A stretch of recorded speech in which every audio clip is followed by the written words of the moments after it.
नमस्कार, मैं चरण सिंह राठौड़। आज आपको बंजारा समाज के शगुन और अपशगुन के बारे में इस सीरीज़ के 5वें वीडियो के माध्यम से मैं जानकारी देने जा रहा हूं।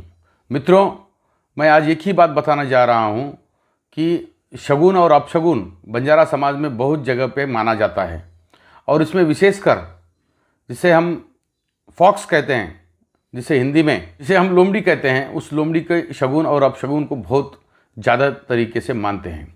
इसका एक विशेष शगुन यह है कि ये एक लोमड़ी अगर तांडे के आगे या पीछे किधर भी बोली जाए तो उसे अपशगुन माना जाता है और वहीं पर ही एक बकरे की बलि चढ़ाई जाती है। अगर एक लोमड़ी जोर से आवाज़ देने के बाद, जिसे बंजारा समाज भूकना कहते हैं, और वह लोमड़ी जोर से आवाज़ देती है तो उसको प्रत्युत्तर अगर लोमड़ा उसके साथ में अगर आवाज़ देता है, जिसे फॉक्स कहते हैं, तो वह कोई अपशगुन नहीं माना जाता।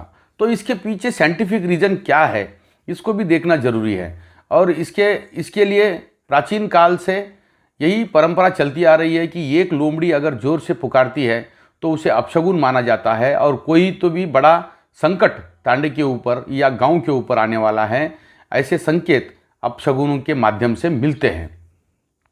अब यह शगुन जो है, ये शुभ शगुन और अपशगुन किस तरह से मानना चाहिए और इसके पीछे का रीज़न क्या है, इसके साइंटिफिक कारण क्या है, ये भी देखना बहुत ज़रूरी है। और बंजारा समाज के लोग हर वक्त अपने तरीके से उन शगुनों का अर्थ निकालते हैं, मगर उसके पीछे का साइंटिफिक रीज़न क्या है ये बताने की कोशिश मैं इस वीडियो के माध्यम से करने जा रहा हूँ। सबसे पहले ये बात महत्वपूर्ण है कि बंजारा समाज का वास्तव प्राचीन काल से जंगलों में और वर्षावनों में रहा है और यह लोग हमेशा जंगलों में रहने की वजह से जंगली हिंस्र प्राणियों से इनको बहुत ही बड़ा डर रहता था और अपने पशु और अपने कबीले के लोगों के बचाव के लिए हर वक्त यह लोग तत्पर रहते थे। और यह जंगली जानवरों के आवाज़ से उनको संकेत मिलता था कि कोई आपदा उनके ऊपर आने वाली है। तो प्राचीन काल में एक लोमड़ी अगर जोर से पुकारती थी तो कोई ना कोई आपदा उनके बच्चों के ऊपर आई है, ऐसी समझना चाहिए। या तो फिर इस लोमड़ी के ऊपर घात करने वाला कोई प्राणी लोमड़ी के साथ में, लोमड़ी एक ऐसा प्राणी है धरती के ऊपर कि कहाँ पे भी अगर रहता है तो जोड़ियों में, कपल में रहता है। नर और मादा दोनों भी लोमड़ी और लोमड़ा दोनों ही साथ में रहते हैं। जब किसी वक्त कोई जंगली जानवर, शेर हो या फिर बाघ हो या फिर कोई भी चीता हो, ऐसे प्राणी इनके ऊपर घात लगाकर इनका शिकार करते हैं, तो तांडा जहाँ पे रहता है उसके बाजू बाजू में ही ये लोग रहते हैं, ये लोमड़ा और लोमड़ी रहते हैं।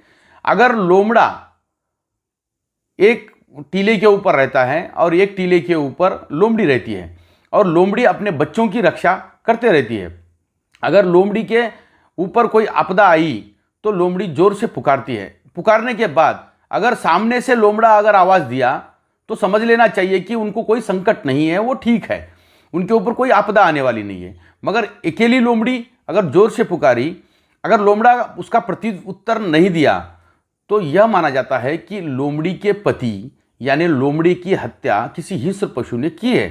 तो यह हिंस्र पशु यहाँ पे आ चुका है, तो इससे हमारे थांडे के ऊपर, अपने कबीले के ऊपर बड़ी आपदा आने वाली है, यह संकेत माना जाता था।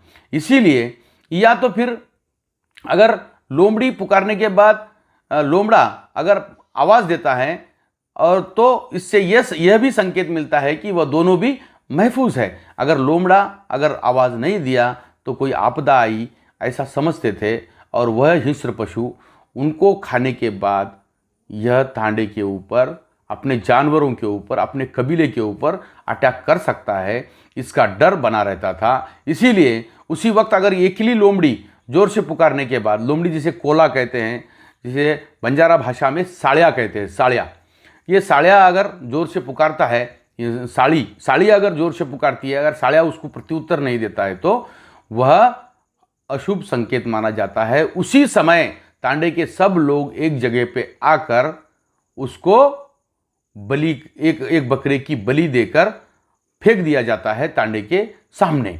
इस तरह से जो अगर कोई हिंस्र पशु वहाँ पे हो तो वह आके वो बलि का बकरा खा जाए और तांडे पे कोई आपदा ना आए। यही इसके पीछे की एक एक विधि है और इसी प्रकार से अपने कबीले की रक्षा करने में जंगलों में, वर्षावनों में बंजारा समाज यशस्वी रहा है। इसीलिए आज तक दुनिया में सबसे ज़्यादा जंगलों में रहने वाली अगर कोई जाति है तो आदिम जाति में से जाने जाने वाली यह गोर जाति, गोर माटी जिसे कहते हैं, जो गोंडवाना से आए हैं, इसका यह इतिहास और संस्कृति बहुत कुछ बातें बताती है। मैं अगले वीडियो में अगर साड़िया जिसे हम फॉक्स कहते हैं या लोमड़ी कहते हैं, वो अगर पहाड़ चढ़ गया तो क्या होता है, उसके क्या संकेत होते हैं और पहाड़ उतरने के बाद क्या संकेत मिलता है और उसका शगुन किस तरह से मानना चाहिए और उसका अर्थ क्या है, इसके बारे में मैं नेक्स्ट वीडियो में बताऊंगा। अगर आपको वीडियो पसंद आया है तो ज़्यादा से ज़्यादा शेयर करिए,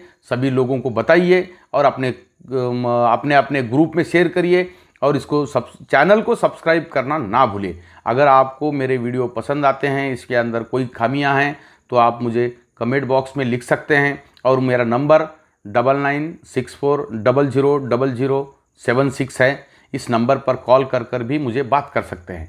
जय हिंद, जय शिवा।